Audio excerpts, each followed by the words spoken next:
Il y a longtemps, dans un joli village verdoyant d'Afrique, vivait la reine Salima et le roi Keïta. Ils s'étaient mariés depuis plusieurs années, mais au fil du temps, le roi Keïta commençait à ne plus aimer sa femme. Il en avait marre de la vieille femme aux cheveux blancs que Salima était devenue. La reine Salima s'efforçait de faire tout son possible pour que le roi Keïta tombe amoureux d'elle, mais tous ses efforts furent vains.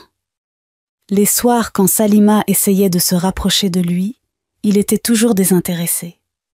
Il préférait les jeunes femmes rondes et bien en forme, et il n'a pas hésité à prendre 4 autres femmes après Salima, car pour lui, Salima était devenue vieille et avait perdu toutes les jolies formes qui le faisaient baver à la belle époque. Comme elle n'a pas réussi à séduire le roi, la reine Salima consacrait maintenant tout son temps à son fils, le prince Moussa. Que pouvait-elle faire face à 4 jeunes et belles femmes? Son seul réconfort était maintenant son fils. Elle s'y était attachée comme jamais.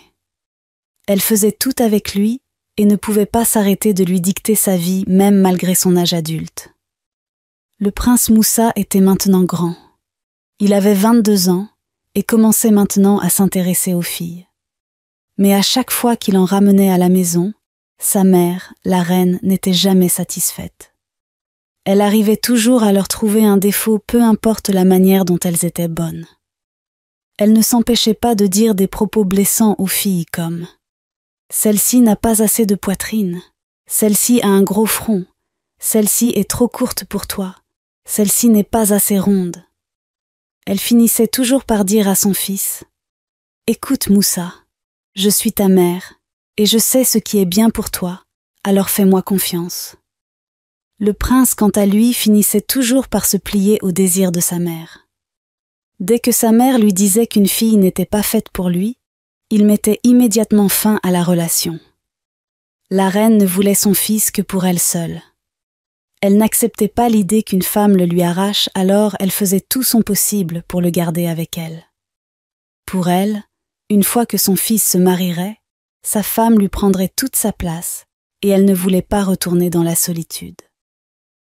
Un jour, le prince Moussa rencontra une très belle femme qui se nommait Fatou. Très vite, ils se mirent ensemble. Il s'est assuré que cette femme lui correspondait parfaitement et remplissait toutes les attentes et les exigences de sa mère. La jeune fille était une grande vendeuse du village. Elle était beaucoup connue grâce à son talent culinaire. Ce n'était pas tout. Elle était aussi d'une beauté incroyable et d'une gentillesse inimaginable. C'était une fille très respectueuse. 3 mois passèrent et le prince Moussa décida enfin de présenter Fatou à sa mère. Le jour J était enfin arrivé. Le prince Moussa emmena Fatou chez sa mère. Dès qu'elle vit la reine Salima, Fatou se mit aussitôt à genoux. La reine marmonna quelque chose et on pouvait lire aussi dans son regard un certain mécontentement. Elle se disait intérieurement que son fils avait encore emmené une de ses copines. « Mère, » commença immédiatement le prince, « je suis très content de te présenter ma copine. Elle s'appelle Fatou. C'est une fille très respectueuse et généreuse.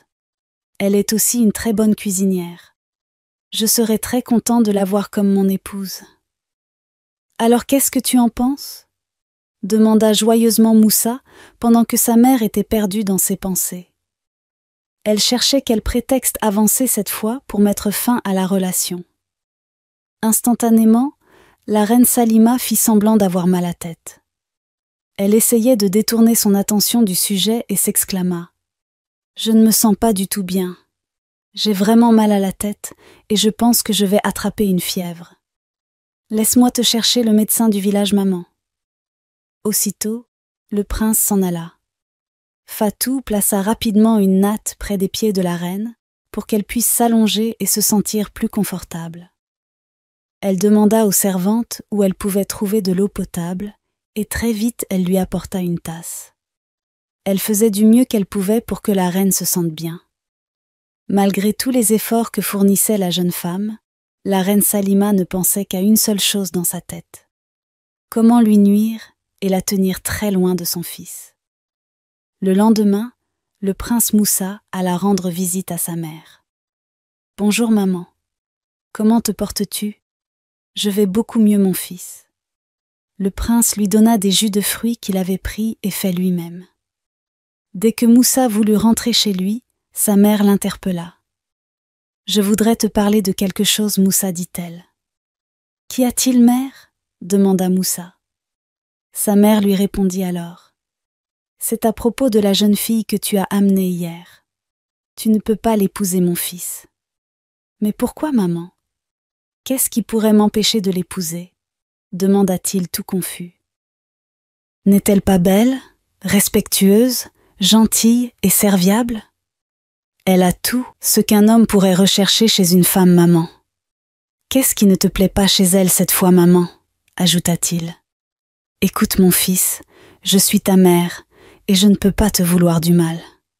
Je te connais mieux que personne et je sais que cette fille n'est pas faite pour toi. N'es-tu pas celui que j'ai allaité pendant des années ? Répliqua la reine se tapant la main sur la poitrine. À ces mots, le prince se sentit gêné, alors il s'excusa auprès de sa mère. Il n'aurait jamais dû se disputer avec elle. Mais quelque chose le dérangeait toujours. Il décida alors de poser une question à sa mère. « Je comprends que tu ne veuilles pas que j'épouse Fatou, maman. Mais peux-tu me donner une raison juste et valable qui justifie ta décision ?» Sa mère affirma alors. « Parce qu'elle est orpheline, Moussa. » Le jeune prince était abasourdi. Il n'en croyait pas ses oreilles. Comment pouvait-elle rendre une personne inapte au mariage juste parce qu'elle est orpheline ? Il essayait en vain d'expliquer à sa mère qu'il l'aimait, mais furieuse, sa mère lui dit « Tu es un prince. Tu ne peux pas te permettre d'épouser une fille orpheline. Tu ne connais rien de sa vie. Et il est impossible pour nous de tracer la famille de Fatou. Sais-tu si elle est maintenant un esprit marin ? Et s'il y avait une maladie qui ravage sa lignée ? » Elle essayait de lui dire tout, ce qu'elle trouvait comme excuse pour le dissuader dans son choix.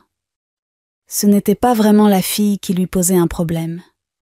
Elle voulait juste continuer d'avoir sur son fils son emprise. Moussa prit donc la parole. « J'ai compris tout ce que tu as dit, maman, mais je pense que tu devrais quand même lui laisser une chance. Nous pouvons faire des enquêtes sur elle, et si tu veux, je l'emmènerai ici pour que tu puisses lui poser toutes les questions que tu voudras. Si après tout, tu n'es toujours pas satisfaite, alors je mettrai fin à la relation comme tu le souhaites. Mais nous ne pouvons pas prendre aussi rapidement des décisions sans preuve. » Malgré le fait que la reine n'était pas d'accord, elle ne pouvait pas refuser. Elle décida alors de lui laisser une chance.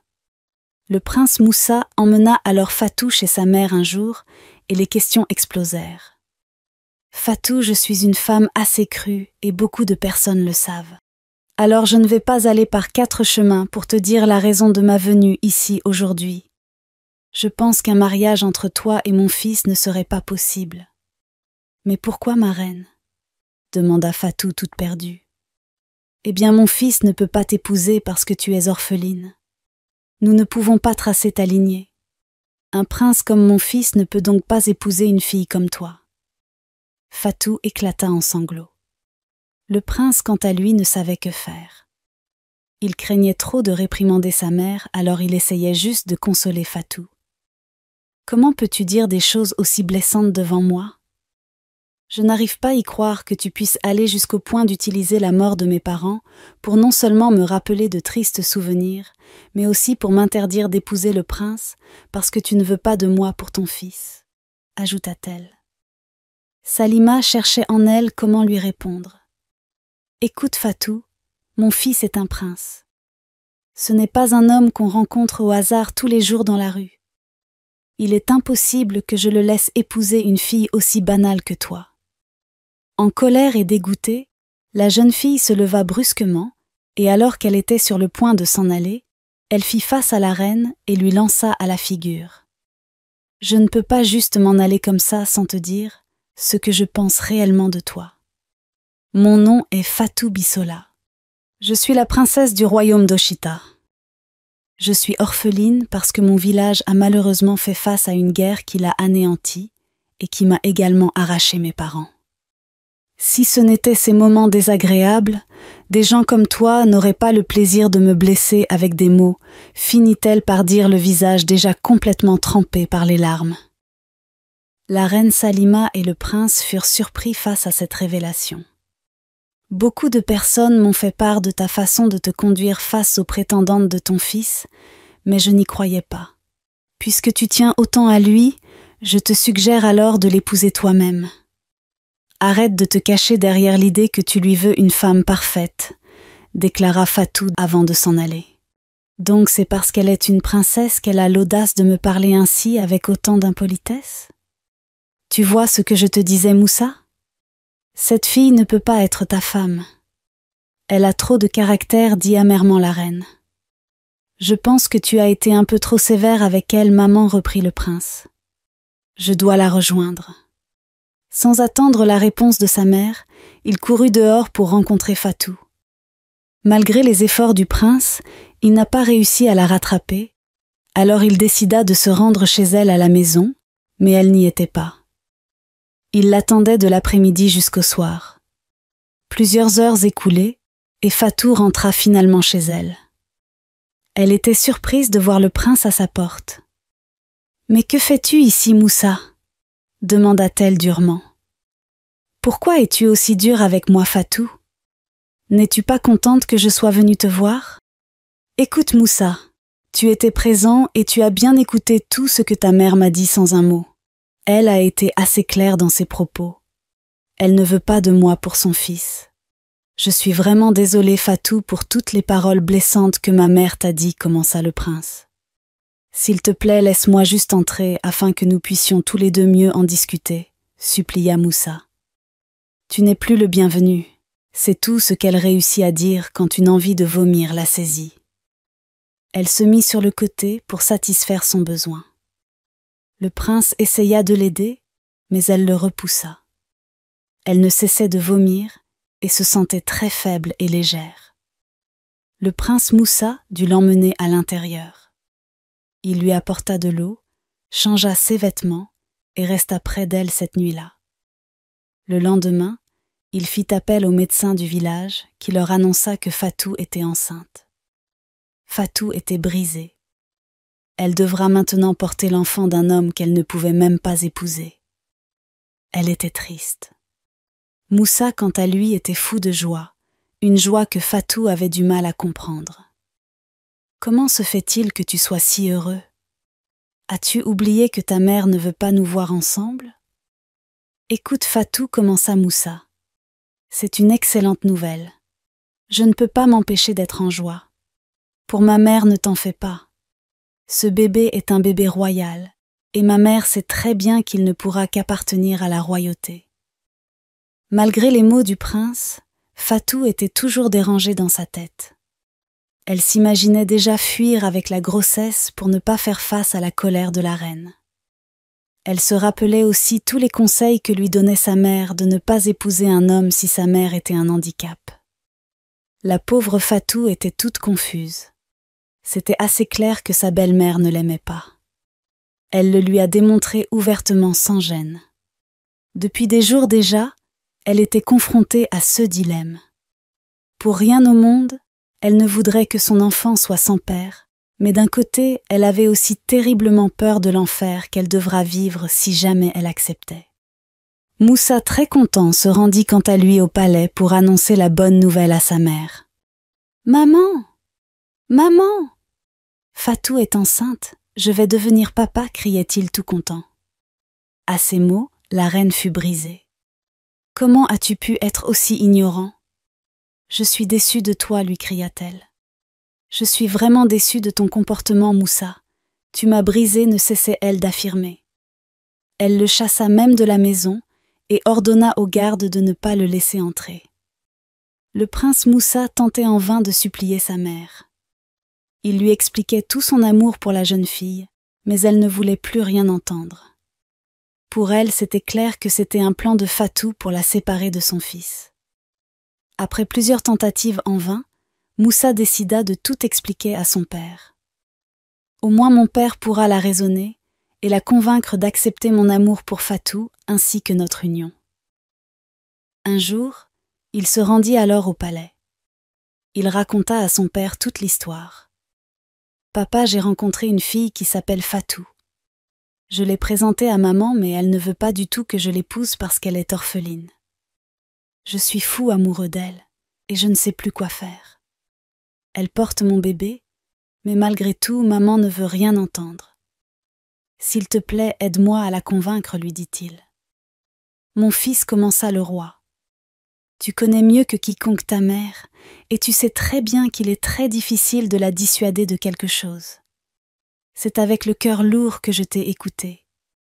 Je ne te promets rien, mais je ferai de mon mieux pour t'aider afin que tu sois soulagé. » Le roi convoqua alors les sages du village et invita aussi sa femme, la reine Salima.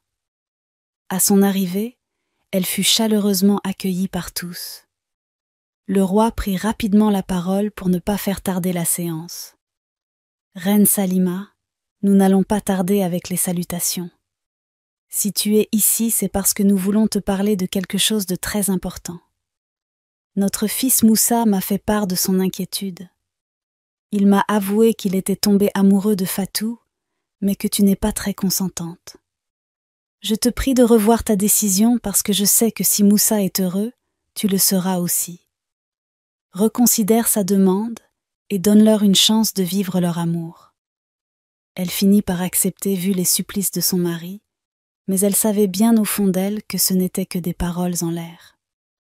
Elle allait faire vivre à Fatou l'enfer. « Comme elle ne veut pas s'éloigner de mon fils et elle préfère s'obstiner dans sa décision, je lui ferai voir de toutes les couleurs, se disait-elle. Les préparatifs s'annonçaient maintenant pour le mariage. La reine imaginait dans sa tête un plan pour saboter le mariage. Elle voulut faire croire à Fatou qu'elle était désolée de tout. Désolée de tout ce qu'elle lui avait dit afin de regagner sa confiance pour mieux faire fonctionner son plan. Elle se rendit alors chez elle et avec des larmes aux yeux s'excusa pour toute sa méchanceté envers elle. Elle lui faisait croire qu'elle avait changé et qu'elle acceptait à présent leur mariage. Fatou était un peu sur la réserve. Elle n'était pas satisfaite de ce geste soudain de la reine Salima, mais elle décida quand même de lui donner une deuxième chance. Après tout le monde pouvait faire des erreurs, et tout le monde a droit à une seconde chance, pensa-t-elle. Les deux femmes se prirent donc dans les bras.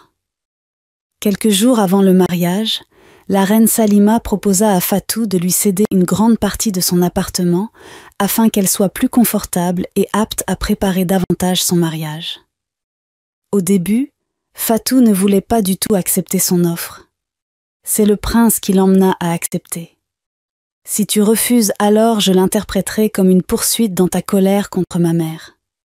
C'est une offre assez raisonnable qu'elle te propose, alors il n'y a pas de raison autre que tu ne l'acceptes. » Elle finit par s'installer au palais 2 jours avant le mariage.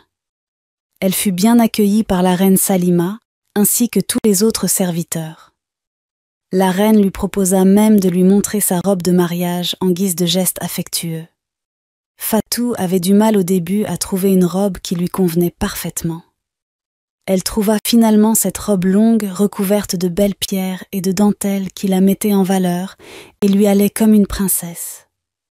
Lorsque la reine Salima vit la robe, elle faisait semblant d'être très contente pour elle. « Waouh !» s'exclama-t-elle. « Ta robe te va magnifiquement bien. » Elle l'arrosa de compliments non sincères, car elle savait au fond d'elle que son plan fonctionnait à merveille. Fatou, elle, innocente, était toute contente. Elle était très heureuse de voir enfin sa belle-mère l'accepter véritablement. Elle rangea donc à nouveau sa robe dans le placard d'une des chambres. Pendant ce temps, la reine Salima, qui souriait discrètement et méchamment, se disait dans sa tête : « Mon plan fonctionne comme sur des roulettes. » Tard dans la nuit avant le mariage, elle se glissa doucement dans la chambre où se trouvait la robe de Fatou. Elle ouvrit délicatement le placard pour ne pas faire de bruit ou réveiller qui que ce soit. Elle renversa dans la robe de l'huile rouge qu'elle avait gardée sur elle dans la robe de mariage de la jeune fille. Elle renversa tellement l'huile que la robe était irrécupérable. Elle souriait face à son travail et ne cessait de s'imaginer dans sa tête la gueule que ferait Fatou demain matin dès qu'elle verra sa robe. Elle était plus que convaincue que le mariage n'aurait pas lieu. De toute façon, elle ne pouvait pas porter une robe aussi horrible demain. En attendant que le mariage soit reporté, elle pourrait réfléchir à un plan beaucoup plus fertile. Le lendemain matin très tôt, Fatou prit sa douche et se dirigea dans la chambre. Elle fut terrifiée à la vue de la robe. Un jour qui était censé être l'un des plus beaux de sa vie se transforma soudain en cauchemar. Elle cria désespérément « Oh mon Dieu, ma robe est gâtée !» Ces cris attirèrent l'attention de ses amies présentes. Elle avait les yeux tout rouges, à force de refouler les larmes qui menaçaient de couler. Elle qui s'imaginait vivre son rêve demeurait impuissante face à ce qu'elle voyait. Les personnes présentes dans la pièce furent tous choquées de voir l'état dans lequel se trouvait la robe. Elles essayaient en vain de consoler et de réconforter leur amie. Le prince Moussa fut informé de la nouvelle alors qu'il se dirigeait vers le lieu du mariage. Il se retourna et sa mère qui était avec lui demanda ce qu'il avait alors qu'elle savait bien ce qui se passait. Elle était même la personne qui a ruiné le mariage de son fils. Il lui expliqua alors que la robe de Fatou était gâtée et qu'elle n'avait rien à se mettre pour le mariage. Dès qu'ils furent au palais, le prince Moussa se précipita vers Fatou pour la consoler. À cette heure, je suis supposée être déjà à l'hôtel Moussa, mais ils ont détruit la robe. Pourquoi cela devrait-il m'arriver à moi ? Pleurait-elle. Dans ses pleurs, elle remarqua la silhouette de sa belle-mère à l'entrée. Celle-ci lui lança un sourire moqueur pour lui montrer qu'elle n'était personne d'autre que la personne qui lui avait joué ce sale tour. Avant que Fatou ne puisse dire quoi que ce soit, elle s'avança rapidement vers elle et s'exclama « Quelle personne aussi diabolique a bien pu te faire une telle chose, ma chérie ? Je suis tellement désolée pour toi. » Seul un monstre était capable d'une aussi grande méchanceté. Énervée, Fatou poussa tellement fort sa belle-mère au point qu'elle tomba à terre. Tout le monde dans la chambre était abasourdi. « Tu es un monstre !» cria la jeune fille. « C'est toi qui m'as fait ça. »« Mais qu'est-ce qui ne va pas chez toi, Fatou ?» demanda le prince. Il se dirigea vers sa mère pour l'aider à se relever. « Je ne suis pas folle, Moussa, » commença Fatou. « Ta mère a détruit la robe et elle le sait très bien. Que lui ai-je fait pour mériter une telle chose ? Écoute-moi, Fatou. Je sais que tu es dans tous tes états actuellement parce que ta robe est détruite, mais tu n'as pas à accuser comme ça ma mère. » Pendant ce temps, la reine Salima festoyait dans son cœur. Son plan marchait bien comme elle l'avait prévu. Elle voulait semer le trouble et la dispute entre les deux, et tout se passait sous ses yeux. « Ma chérie, pourquoi dis-tu une chose pareille ? Pourquoi je détruirais ta robe ? Tu sais bien que c'est moi qui t'ai accueilli ici dans le palais et que ma chambre n'est même pas proche de la tienne. Je suis complètement de l'autre côté du palais. Alors pourquoi m'accuses-tu d'une chose aussi terrible ? » Tout le monde était étonné de la réaction de Fatou. Même ses amis n'étaient pas d'accord avec elle. « Elle est triste et cherche à tout prix quelqu'un à blâmer, » dit une de ses amies. En pleurs, Fatou continua. « Si même avant le mariage je suis traitée de la sorte, alors à quel traitement dois-je m'attendre par la suite ? Tout est clair que ce mariage ne sera qu'un enfer pour moi. Je ne veux plus me marier. Oublions cette histoire de mariage, affirma-t-elle durement. Tout le monde la suppliait de rester et de ne pas annuler le mariage. Pendant ce temps, le roi entendait tout ce qui se passait. Il demanda à voir Fatou pour mieux s'informer et aller au bout des informations. Le roi resta attentif à toutes les explications de Fatou. Ce matin, après mon bain, alors que je devais porter ma robe de mariage, je le trouve tacheté de l'huile rouge. Je pense aussi que c'est la reine qui m'a fait ce sale coup parce que je l'ai lu dans son regard. Le roi n'en revenait pas que sa femme soit capable d'une telle chose. Il était surpris face à l'annonce, mais il se disait que c'était sûrement à cause de son état et qu'elle n'était peut-être pas totalement consciente de ce qu'elle avançait. Il comprenait quand même la déception de Fatou. Il lui promit de découvrir le coupable derrière tout ça et la convaincut de poursuivre son mariage avec le prince Moussa. Il lui promit de tout arranger afin qu'elle puisse avoir le mariage parfait dont elle avait toujours rêvé. Même si ce matin elle n'a pas pu mettre la belle robe qu'elle désirait, le roi avait prévu bien de belles choses pour elle. Pour rester polie et courtoise, Fatou finit par accepter de se marier avec le prince. Le roi, quant à lui, ordonna aux gardes de trouver à Fatou le meilleur tailleur de la région pour lui confectionner personnellement sa robe. À la sortie, le prince Moussa attendait Fatou à la porte. Il lui présenta ses excuses et lui demanda de lui pardonner pour s'être emporté tout à l'heure. Mais il essayait tout de même de la convaincre que ce n'était pas sa mère qui avait abîmé sa robe, mais sûrement une autre personne. Quelques heures après, Fatou reçut sa nouvelle robe. Les invités commençaient peu à peu à venir au palais. Dans la foule, elle aperçut sa tante Iyabo, la seule parenté qui lui restait du côté maternel. Elle était tellement heureuse de la revoir après toutes les années passées. Elle se prépara à nouveau, et avec l'aide de ses amis, elle enfila sa nouvelle robe, celle que le roi lui avait offerte, et elle était prête comme jamais à se marier avec le prince Moussa. La cérémonie du mariage était très festive. Tout le monde se régalait et dansait. La fête fut belle. Le roi offrit même au couple en guise de cadeau de mariage un magnifique manoir. Fatou était plus qu'heureuse. Elle ne voulait pas du tout vivre près de sa belle-mère. Ce cadeau était la meilleure chose qu'elle puisse recevoir. 2 jours après le mariage, le jeune couple emménagea loin du palais, dans leur nouvelle maison. Fatou imaginait déjà sa nouvelle vie et tous les moments heureux qu'ils allaient passer tous les deux. La reine Salima, quant à elle, était tellement en colère. Elle ne voulait pas laisser son fils s'en aller loin d'elle. Elle était prête à tout pour l'avoir uniquement pour elle. Son obsession pour Moussa était sans limite. Elle cherchait désespérément quoi faire pour garder près d'elle Moussa. Comme elle était une grande manipulatrice, elle décida de faire le faux malade.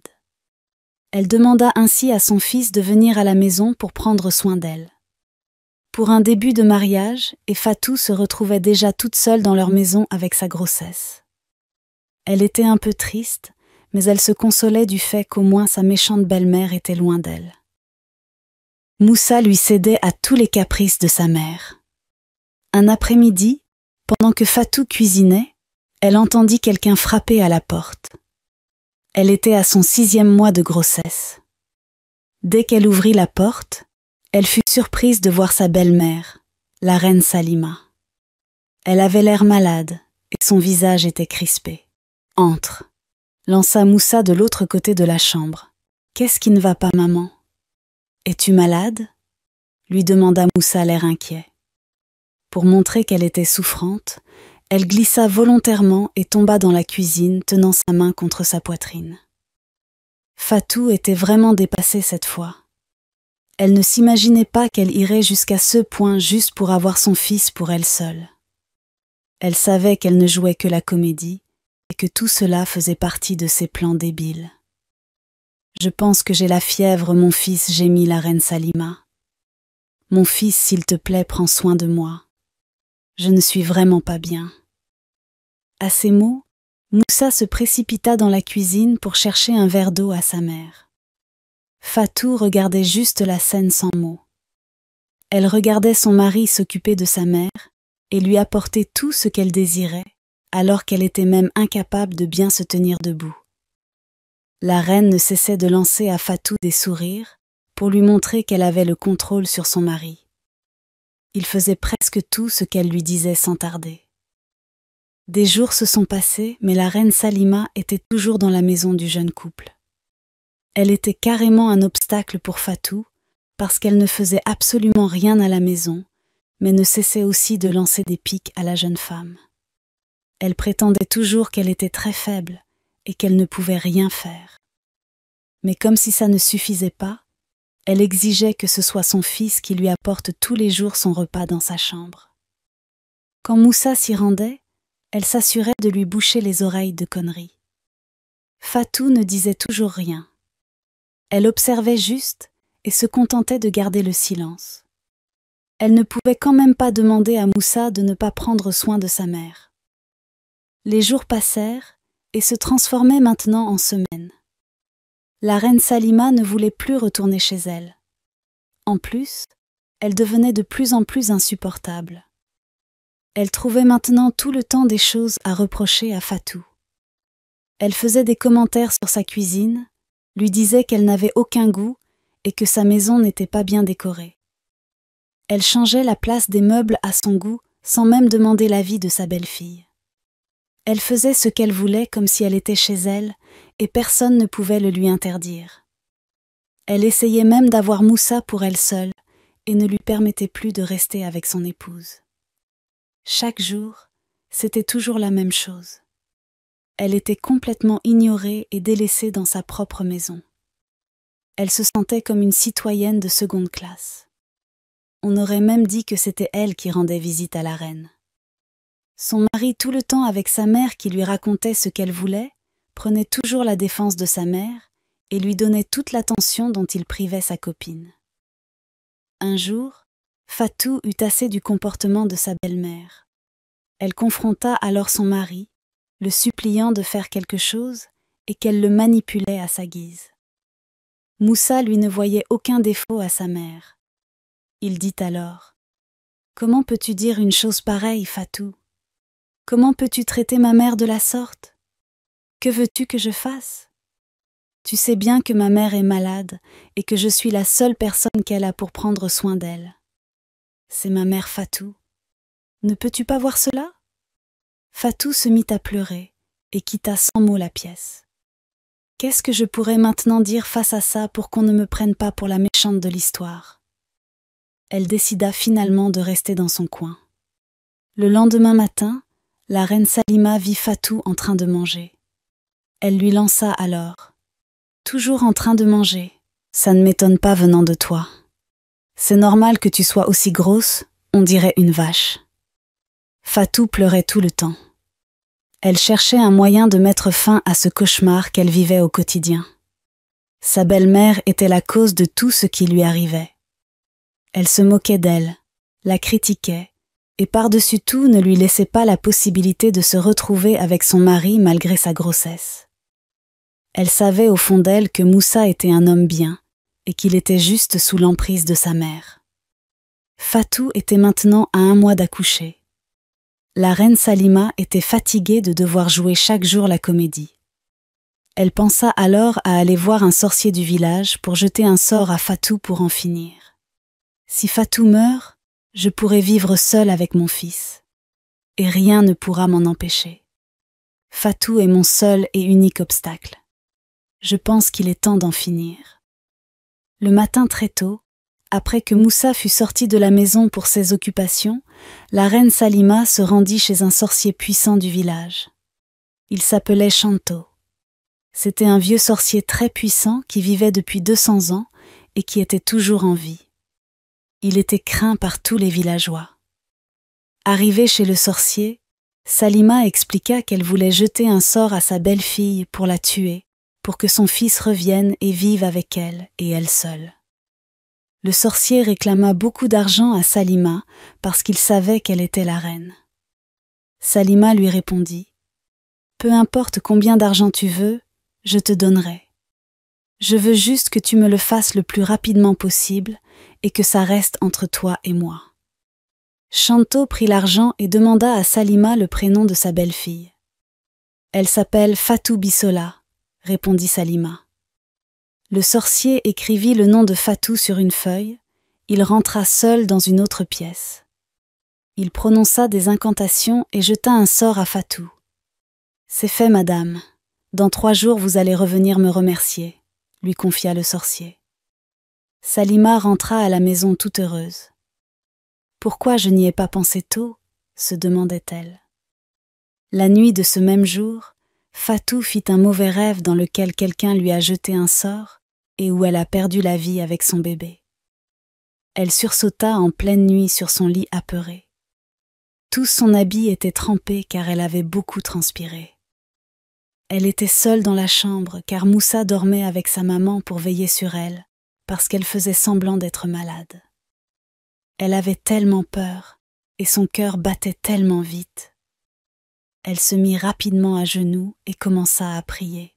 « Seigneur, je n'ai personne à qui me confier. Tu es la seule personne qui veille sur moi. Mes parents ne sont plus et maintenant, je crains que quelque chose m'arrive, moi et mon enfant. Je ne me sens pas en sécurité en vivant ici avec ma belle-mère. » Elle s'assied pendant un moment, en regardant son ventre et en pleurant à chaudes larmes. Puis elle continua à prier jusqu'au lendemain. Le lendemain, après avoir mangé, Salima commença à se sentir mal. Elle avait à la fois des maux de tête et des maux de ventre. Son corps était chaud et elle tremblait affreusement. Son fils Moussa, qui sentait que quelque chose n'allait pas, courut vers elle pour l'aider. « Qu'as-tu, maman? Tout va bien? Je viens de finir de manger la nourriture de ta femme et maintenant je me sens très mal. »« Ta femme m'a empoisonné Moussa, » répondit Salima en pleurant. Moussa était rouge de colère. Il ordonna à Fatou de sortir immédiatement de sa maison. « Comment peux-tu empoisonner ma mère Fatou?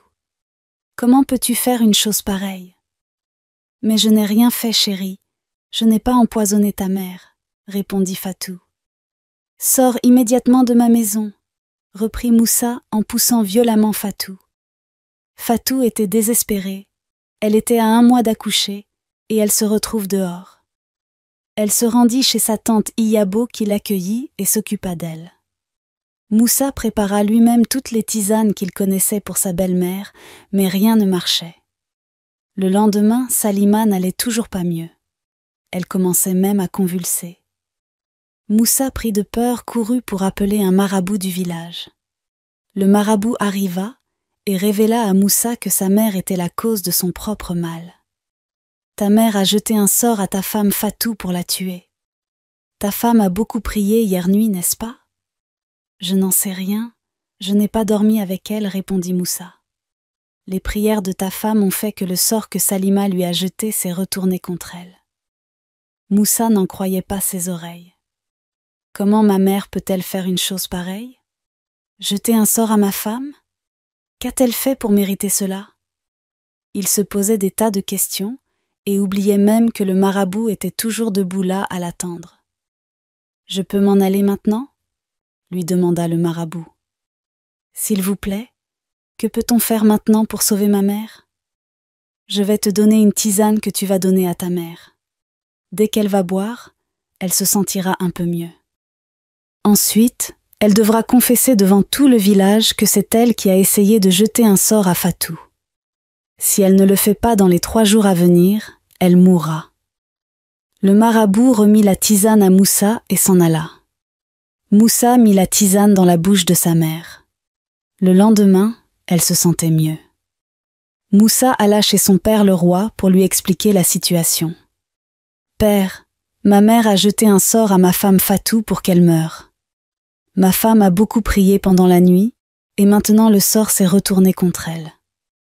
Le marabout nous a dit que ma mère doit confesser cet acte ignoble devant tous les villageois, sinon elle mourra dans 3 jours. » Le roi était très étonné d'apprendre que sa femme a jeté un sort à sa belle-fille. Il envoya un garde annoncer à tous les villageois que le roi avait une rencontre à faire avec eux demain. Le lendemain, tous les villageois s'étaient rassemblés dans la cour du palais et attendaient déjà le roi. Ils se demandaient tous pour quelle raison le roi les avait convoqués, parce que cela faisait très longtemps qu'il l'avait fait.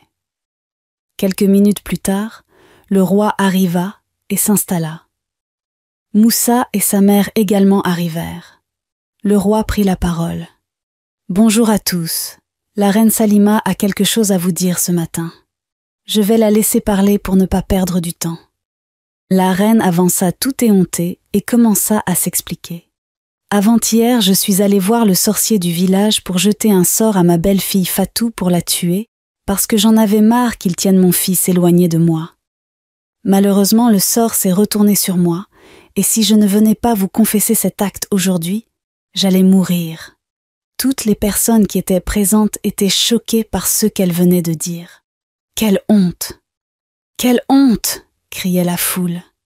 Salima avait tellement honte, elle ne savait pas où se mettre.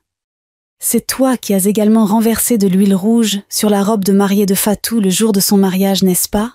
Demanda le roi. Oui, c'est moi, répondit Salima. Tous les villageois criaient « Espèce de sorcière, espèce de sorcière !» Le roi prit alors la parole. « Merci à tous d'être venus. Voilà ce que la reine Salima voulait vous dire. » La reine Salima, couverte de honte, courut pour aller dans sa chambre en pleurs. Le roi mit fin à la réunion et tout le monde commença à partir. Moussa vit Fatou et sa tante Iyabo dans la foule et courut pour aller vers eux. Moussa s'agenouilla devant sa femme Fatou en pleurs. « Je suis désolée, chérie. J'étais aveuglée par ma mère. Je suis vraiment désolée de t'avoir fait vivre tout ça. Je t'en supplie, chérie. Reviens avec moi pour rentrer à la maison. » Fatou savait que son mari n'y était pour rien. Il le pardonna et ils rentrèrent ensemble à la maison. Arrivé à la maison, Fatou remarqua que sa belle-mère Salima n'était plus là.